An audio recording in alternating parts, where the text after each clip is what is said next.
आज आपको हमने जो प्रॉब्लम ली हुई है ये एडवांस में लास्ट ईयर 2024 में पेपर 2 में इन्होंने पूछा। इसको जिस तरह से इन्होंने कहा हुआ है उससे बच्चे थोड़ा घबरा जाते हैं, मगर ऐसा कुछ नहीं है। जब इसके इनर मेकिंग इसकी हम आपको क्लियर करेंगे तो आप देखें कैसे इसको हैंडल कर सकते हैं। देखें, इन्होंने एक फंक्शन कहा, डोमेन इसका 1 से towards all the real numbers towards infinite, और ये रियल नंबर्स का सेट है। अब इन्होंने ये फंक्शन का जो डेफिनेशन दिया है इसको थोड़ा कैसे कंफ्यूज किया। कहते हैं कि ft अगर t की वैल्यू 2n-1 है तो ये रूल रहेगा। अब n नेचुरल नंबर अगर 1 लोगे तो t की वैल्यू 1 आ गई, तो 1 लिया तो वैल्यू 1 + 1 तो -1 रेज़ टू 2, तो ये +1 तो 2, तो 1 पर वैल्यू क्या हो जाएगी, हमने निकाल दिया। देखो ये 1 पर वैल्यू हमारी 2 आ गई। ओके, अब अगर हमने कहा n को 2 तो 4 - 1 तो 3, t = 3 पर वैल्यू को देखते हैं तो n की वैल्यू कितनी हो गई 2, तो 2 + 1 तो -1 क्यूब तो -1 तो -2 हो जाएगी। हमने आपको कह दिया, देखो -2 आ गया। ऐसे ही 5 पर आओगे तो 5 के लिए 5 कब बनेगा, जब इसकी वैल्यू को 3 कर देंगे। यहाँ 3 करोगे तो 3 + 1 -1 रेज़ टू 4 तो हमारे पास प्लस का 2। तो आप देख रहे हैं कि हमारे पास 1 पर ये वैल्यू आ रही है आपकी +2, 3 पर -2, अल्टरनेटली आ रही है 5 पर फिर +2, 7 पर -2 और 9 पर 2 एट्सेट्रा। ठीक है, और अब हमें जो in between the natural numbers जो इन्होंने कहा हुआ है, कहते हैं सपोज करो 1, अगर n को 1 पुट करो तो 1 हो जाएगा, ये 3 हो जाएगा। तो 1 से 3 के बीच में यानी t when runs between 1 and 3 then what is the definition of ft। अगर t सपोज करो 1.3 है, ओके, 2.1 है, 2.9 है एट्सेट्रा, बट नॉट 3, क्योंकि 3 करेंगे तो -2 आ जाएगा। हमने कैलकुलेट करके आपके सामने सब ये रख दिए हैं, कोई प्रॉब्लम नहीं। अब 1 से 3 के बीच में कहा है तो 1 से 3 के बीच में रखने में n की वैल्यू क्या हो जाएगी 1। तो कहते हैं ये बहुत इन्होंने ऐसा लिख दिया एक्सप्रेशन कि थोड़ा बच्चे इसमें से इनकन्वीनियंट फील करते हैं, मगर ऐसा कुछ नहीं है। जो हमसे कह रहे हैं वही हम करते चले जाएं। n को जब 1 रखोगे तो 1 से 3 के बीच में, ओके, तो 1 से 3 के बीच में डेफिनेशन आने जा रही है। 1 पुट करो तो कितना हो गया 3 - 2/2। 1 पुट करो f1 हमने 2 निकाल दिया था, तो यहाँ कहीं हमने लिख दिया 3 - 2/2 f1 क्या हो जाएगा 2 कैंसिल हो जाएगा, 3 - 3 रह जाएगा। सेकेंड थिंग f1 हमने कर दिया। अब t माइनस ये क्या आ गया 1, n की वैल्यू 1 है, t - 1 तो हमने कहीं लिखा होगा t - 1/2, और ये f3 आ गया। 1 पुट करो यहाँ पर तो f3 कितना हो जाएगा -2 आ गया है, तो -2 पुट किया तो अब कितना रह गया 2 कैंसिल 3 - t और ये -1 तो 1 - t तो 4 - 2t। ये डेफिनेशन फंक्शन की हो गई when t runs between 1 and 3। Alright, second thing, अब 3 से 5 के बीच में करें। 3 का केस दे दिया, 3 पर हम -2 आ गए। अब 3 से 5 के 4 के लिए यही रूल, 2 के लिए रूल ये बनेगा। ओके, अब 3 से 5 के बीच में बस यही एक्सप्लेन करना है हमको। अब 3 से 5 के बीच में तो n की वैल्यू अगर यहाँ पर हमने 3 रखी तो 3 के लिए जानते हैं n क्या होना चाहिए 2 होना चाहिए। ओके, 2, तब ये 3 बनेगा, यहाँ क्या बनेगा 5 बनेगा, तो 3 तो n की वैल्यू 2। अब 2 पुट करो तो यहाँ क्या हो गया 4 + 1 5 - t, तो देखें कहीं आया होगा 5 - t इनटू, अब 2 पुट किया है आपने, 2 पुट किया है तो देखें कितना आ गया f3, तो यहाँ f3 आ गया। Get my point. देखें n को आपने कितना पुट किया, n को 2 पुट किया, 2 पुट किया तो ये 3 2 5 - t/2 f3 हमारा -2 हो जाएगा। देन ये f3 आ गया। अब t माइनस, देखिए यहाँ पर अब आपने n को 2 पुट किया है तो ये t - 3 हो गया होगा, तो t - 3 हो गया। 2 पुट करो तो t - 3/2, और ये क्या हो गया 2 पुट करो तो f5 कितना आ गया है प्लस का 2 आ गया है, f5 + 2 आ गया है। अब इनको पुट करो तो देखें f3 क्या है -2 तो ये कैंसिल हो जाएगा, तो t - 5 बन जाएगा, और यहाँ 2 कैंसिल, t - 3 बन गया तो क्या आ गया 2t - 8 आ गया।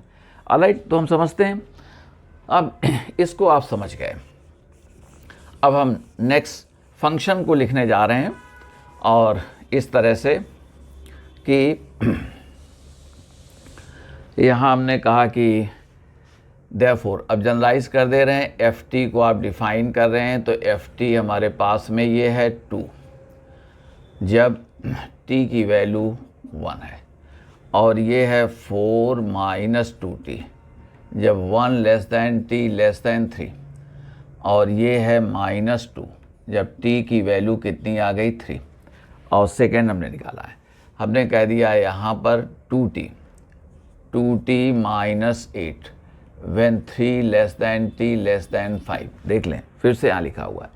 अब हमको रिदम क्लियर हो गया आपको। अब अगला हम लिखने जा रहे हैं, हमने कहा t5, तो ये क्या आ जाएगा 2 कब आ गया, जब t की वैल्यू 5 है। ओके, आइए, और हमने आपसे कह दिया, हमने कहा अब हमारे पास ये देखें 12 माइनस 2t आ जाएगा जब 5 से t रन कर सकता है 7 के बीच में। देखो ये 5 से इसके बीच में। ओके, आप देख भी सकते हो। अब यहाँ के लिए हमारे पास में n की वैल्यू क्या हो जाएगी 3 रखोगे n तब आएगा 5, और यहाँ क्या आ जाएगा 7, तो अब 3 रखना है, तो ये क्या हो गया, ये हमारे पास में आ गया 7 माइनस टी, कितना आ जाएगा 7 माइनस टी, और आपने पुट किया था कितना 3 पुट किया था, तो ये हमारे पास में जो पुट किया था आपने n की वैल्यू हमको लानी थी कहाँ से कहाँ तक, 5 लानी थी, तो n की वैल्यू 3 पुट किया। 3 पुट करने पर ये कितना हो जाया था, ये हो गया था 7 माइनस टी अपान 2। ओके, और यहाँ देखें कितना हो गए, F5 आ गए, F5। ओके, और प्लस फिर क्या हो t माइनस, अब ये 3, तो t माइनस 5, देख लें t माइनस 5 अपान 2 इंटू, और 3 पुट करो तो कितना हो जाओगे F7, तो ये F7। अब देखें आपको कह F5 की वैल्यू हमारे पास प्लस का 2 है, तो कैंसिल हो जाएगा +2, तो ये 7 माइनस टी प्लस, अब देखें F7 क्या है -2, तो यहाँ लग जाएगा t माइनस 5 और -1।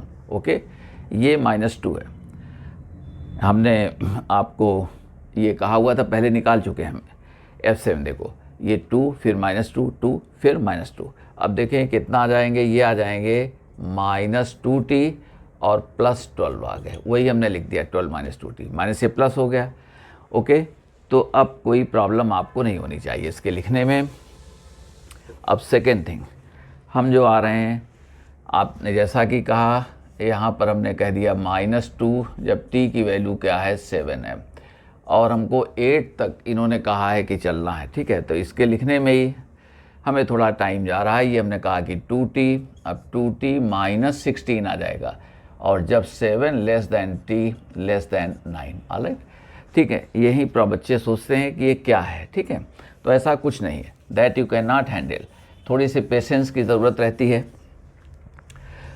और यहाँ पर अब जो आपको समझाने जा रहे हैं, इन्होंने कहा है कि अब gx एक फंक्शन है जो 1 to x तक इंटीग्रेट किया गया है ft को इस इंटरवल में। ठीक है, और alpha denote the number of solutions of the equation gx = 0 in 1 to 8, और बीटा फिर कह दिया, देखो एक ही क्वेश्चन के अंदर कितने सम्स, अब 17 सम्स आपको करने 1 घंटे में, यही कैलकुलेशंस हो जाते हैं। तो जब आप करेंगे तो आप स्टूडेंट हैं, आपको एक्सप्लेन नहीं करना, सीधे अपना करते चले जाइए आप कि फंक्शन ये आ गया। अब जो थ्योरी हम समझा रहे हैं हमको एक्सप्लेन करना पड़ेगा कई पॉइंट्स आपको। फिर कहते हैं बीटा क्या है, limit gx upon x-1 extends to 1 के राइट से then the value of alpha plus beta, ये पूछा है। अब यहाँ देखो, दो एक बातें आपसे कह दें, है ये कि दरअसल इंटीग्रेशन, अब जैसे आपसे हमने कह दिया कि इंटीग्रेशन, तो 0 से 2 पाई आप ये इंटीग्रेट कर दो, तो देखें है क्या, जैसे हम इसको एरिया से कनेक्ट करना चाहते हैं, तो 0 से पाई से 2 पाई, तो देखें ये 2 पाई एरिया, अगर इसका कोई आपसे कहेगा कि फाइंड आउट करें, तो एरिया जो आपसे निकलेगा, ये देखो ये भी और ये भी, इसका डबल हो जाएगा। आपको सपोज़ करो पेपर पेस्ट करना है, तो यहाँ जो पेपर आपको देना पड़ेगा उतना ही यहाँ पर भी, मगर साइन इसका क्या हो गया पॉजिटिव, इसका नेगेटिव हो गया, मगर एरिया तो हमेशा क्या लिया जाता है, पॉजिटिव लिया जाता है। तो देखें एरिया के लिए आपको इसे जब आप करते हैं तो देखो इसको इंटीग्रेट करोगे तो ये क्या आ जाएगा 0, माइनस cos x आ जाएगा, 0 से 2 पाई करोगे, वैल्यूज़ पुट करोगे तो ये 0 आ गया। मगर एरिया में क्या आ गया देखें, एरिया तो देखो अब एरिया में ये नहीं करेंगे 0, वहाँ तो साइन क्या है पॉजिटिव और ये निगेटिव हो गया। तो देखो यहाँ पर 0 to pi to 2 pi, pi to 2 pi, इसे हमने कह दिया mod sine x, mod sine x, ठीक है। ओके, ये मॉड साइन x dx इसलिए कहा कि आपको ये पॉजिटिव होना चाहिए। ओके, जब फिगर आपका x एक्सिस के बिलो हो जाएगा तो एरिया निगेटिव आ जाएगा, तो उसको आप पॉजिटिव साइन देंगे। क्या देंगे? पॉजिटिव साइन देंगे। तो मॉड साइन को करो या यहाँ पर आप क्या कर दें, आप मॉड को कर दीजिए। ठीक है, ठीक है, इस तरह से आप कर देंगे। ऑलराइट, अब देखें, आइए अब इसे कैलकुलेट करेंगे तो ये हमारे पास में ये वैल्यू आ जाएगी 4 आ जाएगी, ये वैल्यू 4 आपकी आ जाएगी। आप 0 से साइन इसी का डबल हो जाएगा, क्योंकि यही चीज़ हमको ऐसे लेनी पड़ेगी एरिया के लिए। साइन को करोगे तो ये माइनस cos पाई और प्लस cos 0, तो देखो cos पाई -1 होता है तो 1 आ गया, और 1 + 1 तो कितना आ गया, ये 2 आ गया, उसी का डबल हो गया। तो ये हमारे पास में एरिया 4 आया, मगर इंटीग्रेशन 0 आ गया। अब देखें क्या बात आपसे कहना चाहते हैं। ठीक है, हमने फिगर को मिटा दिया। जब कभी आप एरिया को लिंक करें इंटीग्रेशन से तो देखें ये एरिया पॉजिटिव है, ये भी एरिया पॉजिटिव है, मगर इंटीग्रेट करना है तो एक्स एक्सिस के जो ऊपर above the axis of x है उस एरिया को आप पॉजिटिव साइन दे देंगे, वो पॉजिटिव रहेगा ही, तो एरिया ही इंटीग्रेशन हो जाएगा। But what happens when it lies below the axis of x, तो below the axis of x आपका इंटीग्रेशन क्या हो जाएगा, निगेटिव, क्योंकि y क्या है, निगेटिव, y dx ये इंटीग्रेट करते हो तो ये हमारे पास क्या हो जाएगा, निगेटिव हो जाएगा। एरिया को निगेटिव रखते नहीं, एरिया को पॉजिटिव, तो एरिया यहाँ कैलकुलेट करो, निगेटिव साइन दे देंगे तो इंटीग्रेशन हो जाएगा, एरिया ही यहाँ इंटीग्रेशन हो जाएगा above the axis of x. Positive है तो इंटीग्रेशन भी पॉजिटिव, यहाँ एरिया पॉजिटिव है मगर integration negative because it lies below the axis of x, और y हमारा क्या हो जाता है, y ये निगेटिव हो गया। अब आइए, जब हमको इंटीग्रेशन निकालना है तो एरिया को प्लस साइन और below the axis of x में एरिया को निगेटिव साइन, तो वही हमारा इंटीग्रेशन हो जाएगा। यहाँ देखें, हम देख रहे हैं, हम इसको आप इंटीग्रेट अलग अलग भी कर सकते हैं, मगर फिर भी देखो ग्राफ हमने बनाया, ये ग्राफ आपको बना रहे हैं, ये आ जाइए। हमने कहा ये 0 1 2 3 4 5 और ये 6, ठीक है। चलिए, हमने थोड़ा आपको सॉरी ऐसे कह दे रहे हैं कि 0 1 2 3 4 5 6 7 8 9, ठीक है।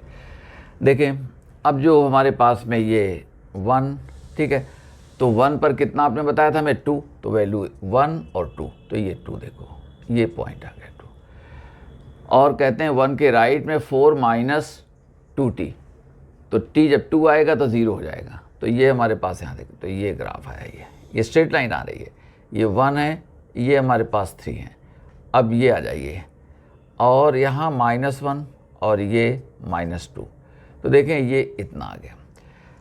हम कहना चाहते हैं कि आप यूँ चले तो आप दरअसल इस एरिया को इंटीग्रेशन यही हो जाएगा 1 से 2, और ये एरिया इसको निगेटिव कर दोगे तो हमारा ये हो जाएगा। अब इसके बाद ऐसे ही देखो 4, तो ये चलेगा ग्राफ, ठीक है, ये 5 पर ये आ गया।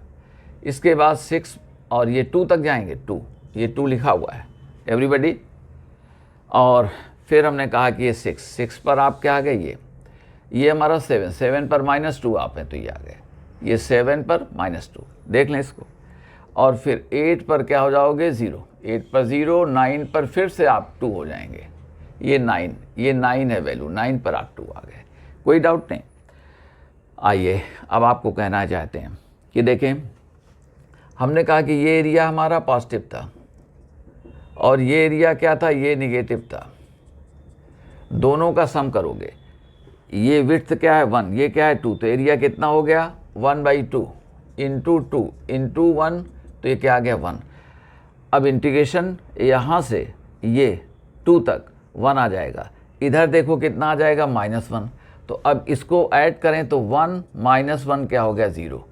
अब देखें जब इंटीग्रेशन जहाँ 0 हो जाएगा वहीं हम एक रूट मान लेंगे। तो gx का एक रूट कहाँ पर हो गया, 3 पर हो गया। जहाँ इंटीग्रेशन 0 हो गया वहीं पर। ऐसा क्यों, अभी हम क्वेश्चन करने के बाद में आपको एक्सप्लेन कर देंगे। तो देखें ये हमारा वहीं पर एक, तो ये एरिया था, अब उसमें निगेटिव जहाँ जोड़ते हुए यहाँ तक जोड़ना था 3 तक का, ये आपने ऐड किया तो ये 0 आ गया।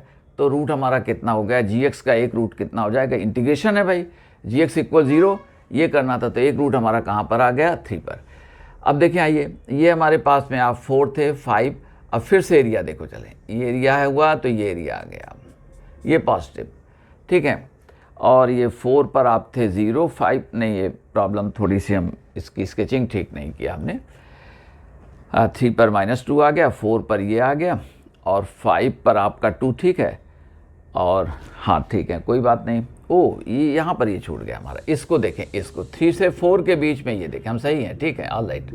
ये देखें एरिया ये, और अब ये किया तो ये भी 1 है, ये भी 1 है, ये -1 है, ये +1 है। तो ये देखें ये -1 और उधर क्या हो गया +1, तो क्या आ गया 0। तो हमारा एक रूट कहाँ पर हो गया, 5 पर 0 बना। यहाँ से एरिया निगेटिव चल रहा था, ये पॉजिटिव आया, 5 पर 0 आ गया, तो एक रूट कहाँ पर हो गया, 5 पर हो गया।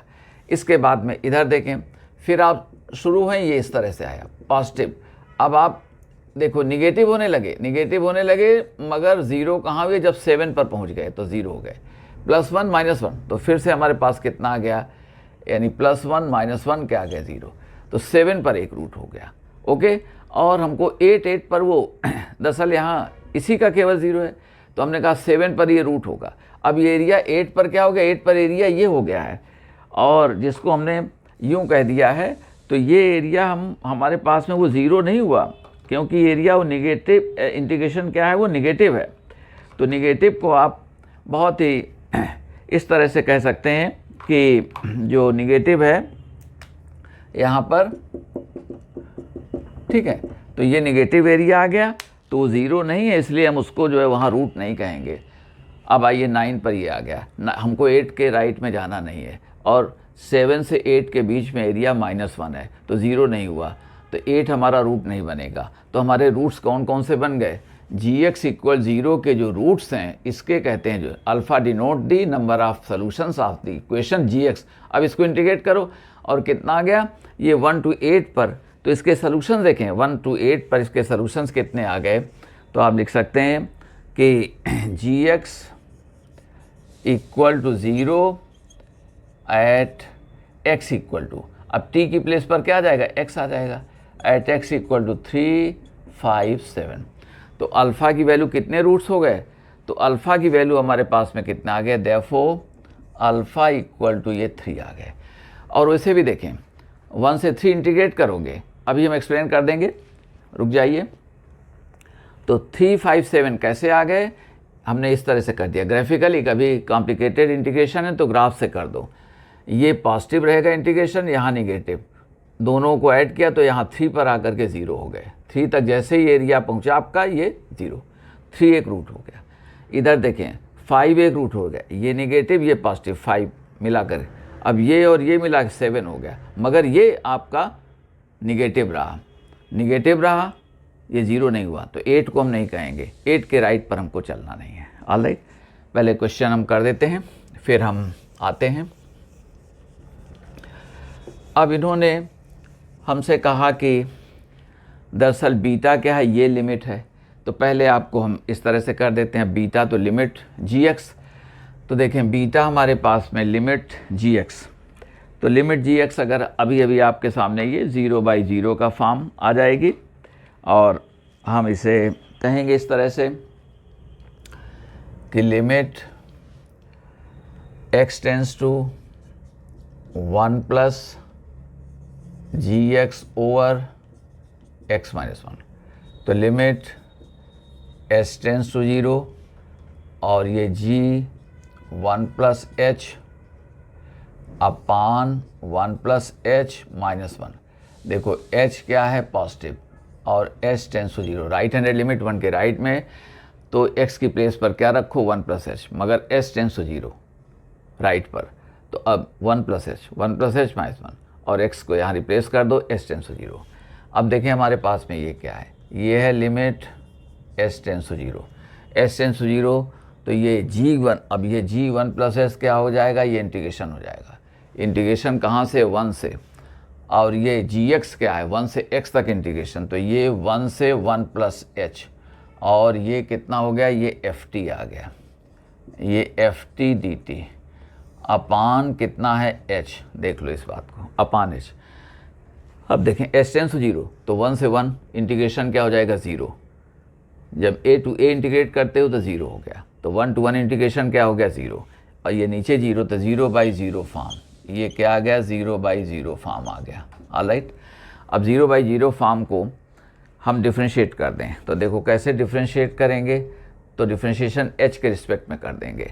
तो देखो अब यहाँ पर फंडामेंटल थ्योरम ऑफ कैलकुलस, तो हमने कहा है ना कि a to x अगर आपको इंटीग्रेशन और वो डिफ्रेंशिएट करना तो x को यहाँ पर ले आओ, तो ये हमारे पास कितना हो जाएगा, f 1 + h अपान 1 + h, और इसका डिफ्रेंशिएशन क्या हो जाएगा, 1, लोपिता रूल लगा दिया, इसका डिफ्रेंशिएशन करोगे तो f1 + h, और इसके लिए हम कह सकते हैं, और हमने कई बार फंडामेंटल थ्योरम ऑफ कैलकुलस में जो कहा हुआ है, a to x है और ये ft dt है, तो ये रिजल्ट हमारे पास में क्या आ जाता है, ये fx आ जाता है। और यहाँ पर देख लें 1 to, तो a है 1 to 1 + h, h tense to 0, तो 1 to 1 इंटीग्रेशन 0/0 का फॉर्म आ गया, तो अब इसको 1 + h केवल कर देना है। अब 1 + h की वैल्यू के लिए, अब 1 + h की वैल्यू के लिए हमने कहा f1 + h, तो f1 + h रूल क्या है, ये आ गया, तो ये आ गया 4 - 2 1 + h, 4 - 2 1 + h अपान 1, मगर h टेंस टू क्या है, 0, h टेंस टू 0। ऑलराइट, तो 4 - 2, तो ये 2 - 2h सभी लोग, तो ये हमारे पास रिजल्ट कितना आ गया, इक्वल टू 2 - 2h, और h टेंस टू 0, तो ये कितना आ गया, ये आ गया 2, तो बीटा की वैल्यू क्या आ गई, 2। गेट माई पॉइंट, बीटा की वैल्यू आ गई 2, 4 माइनस ये 4 - 2 1 + h, तो बीटा की वैल्यू 2 आ गई। तो आंसर आपका कितना हो गया, आंसर ये कह रहे हैं कि आप बता दो अल्फ़ा कितना था, 3, तो हमने कहा कि देयरफॉर अल्फ़ा + बीटा = 3 + 2 = 5। हमारा आंसर कितना हो जाएगा, हमारा आंसर 5 हो गया, ये आंसर 5 आ गया। कोई प्रॉब्लम हम समझते हैं कि नहीं आई हुई है। अब देखिए, आइए, हमने यहाँ रूट्स की चर्चा आपसे ये कह दिया था, और एरिया को हमने दरअसल लिंक कर दिया था इंटीग्रेशन के साथ में कि कैसे आप इसे कहेंगे। एक बात आपको रूट्स के लिए कह दें, अब जैसे देखें यहाँ पर थोड़ा और हम अल्टरनेटिव में बढ़ रहे हैं। अब जैसे हमने कहा, हमने ग्राफ से देख के कह दिया था, सपोज़ करो तो 1 से अब इंटीग्रेट करना है 1 to x, ठीक है, तो हम कहाँ तक जाएंगे इंटीग्रेट करते हुए, 7 to 8 यहाँ कर देंगे। तो पहले 1 से 3 इसको इंटीग्रेट करें, और 3 से 5 में इसको इंटीग्रेट करें, 5 से 7 में इसको इंटीग्रेट करें, ओके, और 7 से 8 पर यहाँ 9 न रखें, 8 रखें, इसको इंटीग्रेट कर देंगे। हम एक को दिखा रहे हैं, कुछ कह रहे हैं। हमने कहा कि 1 to 3 ये इंटीग्रेट कर दो, मान लो आप इस तरह से चलते, ठीक है ना, इस तरह से चलते, तो ये dt, अब ये क्या है 4t - t², alright, 4t - t², और ये 1 to 3 इनको देखें तो ये 12 - 9 - 4 + 1, ये क्या आ गया 0। जब इंटीग्रेशन आपका यहाँ पहुँच करके 0 हो जाए तो समझ जाएं कि t = 3 इसका एक रूट है, ओके। आपके gx का इंटीग्रेशन का रूट क्या हो जाएगा, t = 3, therefore t = 3, यानी x = 3। अब वहाँ x है तो x = 3 is a root of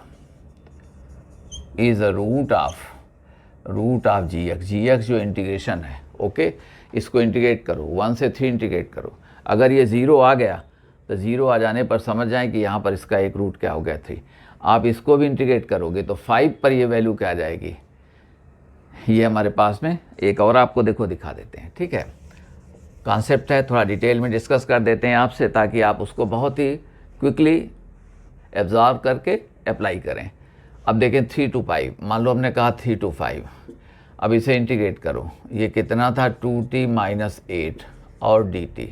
अब देख लें ये क्या आ गए, sorry T square minus 8t और 3 to 5, जिसे आपने कहा 25 माइनस 40 और माइनस 9 प्लस 24। हम समझते हैं, इसको देख लें, ये कितना आ गया, ये हमारे पास में ये भी 0 आ गया है ना, 49 माइनस 49 0। इसका मीनिंग है देयरफॉर x इक्वल टू 5, ये भी रूट आ गया। यहाँ भी इंटीग्रेट करोगे, इस जगह इंटीग्रेट करोगे तो 7 आपको रूट मिल जाएगा, मगर यहाँ 8 नहीं मिलेगा जब आप करोगे, क्योंकि 9 पर वो 0 होता, मगर आपको रोक लिया गया है, कहाँ पर, 8 पर रोक लिया गया, ये देखें। ओके, तो हम समझते हैं इस बात को आप समझ गए। अब देखें आइए रूट की थ्योरी को फिर और हम एक्सप्लेन कर दे रहे हैं। अब जैसे हमने आपसे कह दिया, देखें हमने कहा कि हमारे पास में अगर हमने कहा cos x को आप इंटीग्रेट कर दो, cos x को अब 0 to पाई अगर आपको इंटीग्रेट करने से ये 0 आ गया तो इसका एक रूट जो है आपको पाई मिल जाएगा, ठीक है। दिस इम्प्लाइज, अब हमने कहा sin x, तो इसका इंटीग्रेशन तो 0 to पाई। अब आइए, ठीक है, अब ये equal to sine pi minus sine 0, तो ये 0 माइनस 0, तो ये क्या आ गया 0, वाकई 0 हो गया। So therefore x equal to pi इसका एक रूट हो गया, इज़ अ रूट, ठीक है। अब देखें आइए, कभी आपको अगर इस तरह से बात को कहा जाता है, हम एक एग्जांपल और आपको कह देते हैं। हमने कहा कि आप दरअसल 1 to आप कह दिया 0 to 1 कह दो, तो सिंपल सा 0 to 1, और हमने कह दिया 3x स्क्वायर प्लस 2x, ठीक है, dx इक्वल 0। अगर ये 0 हो जाएगा तो 1 इसका रूट होगा, तो हमने कहा दिस, तो ये x cube, okay, plus x square और 0 to 1, तो ये हमारे पास कितना आ गया 1 प्लस 1, ये कितना आ जाएगा 2। 2 नॉट इक्वल 0, तो ये रूट नहीं है।